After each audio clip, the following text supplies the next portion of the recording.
DevOps నేర్చుకుంటూ 60 డేస్‌లో job switch అవ్వడం ఛాలెంజ్‌లో ఈరోజు డే 3. ఏ అప్లికేషన్ అయినా ఒక ఆపరేటింగ్ సిస్టమ్‌ని యూజ్ చేసుకొని రన్ అవుతుంది. అలాగే ఈ డెవాప్స్ అప్లికేషన్స్ యూజ్ చేసుకోవడానికి మనం లైనక్స్ ఆపరేటింగ్ సిస్టమ్‌ని నేర్చుకుందాం. యాక్చువల్‌గా చెప్పాలంటే కొత్త ఆపరేటింగ్ సిస్టమ్ ఎంత నేర్చుకున్నా అది గుర్తుండదు.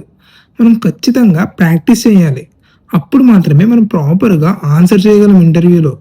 మెయిన్‌గా నేర్చుకోవాల్సిన కమాండ్స్ వచ్చేసి system commands, hardware commands, software commands, file commands, permissions, user are groups, search, editors, networking commands. ఇవి నేర్చుకుంటే 90% ఇంటర్వ్యూలో లైనక్స్ మీద పడే క్వెషన్స్‌కి ఆన్సర్ చేయగలం. మరి ఇంకెందుకు లేటు? ఇవి నేర్చుకోవాలి అనుకుంటే డిస్క్రిప్షన్‌లో ఇచ్చిన వెబ్‌సైట్‌లోకి వెళ్లి ఒక లుక్ ఎయండి. అక్కడ ఇంటర్వ్యూలో అడిగే మాక్సిమం క్వెషన్స్‌కి ఆన్సర్‌లు కూడా ఉంటాయి.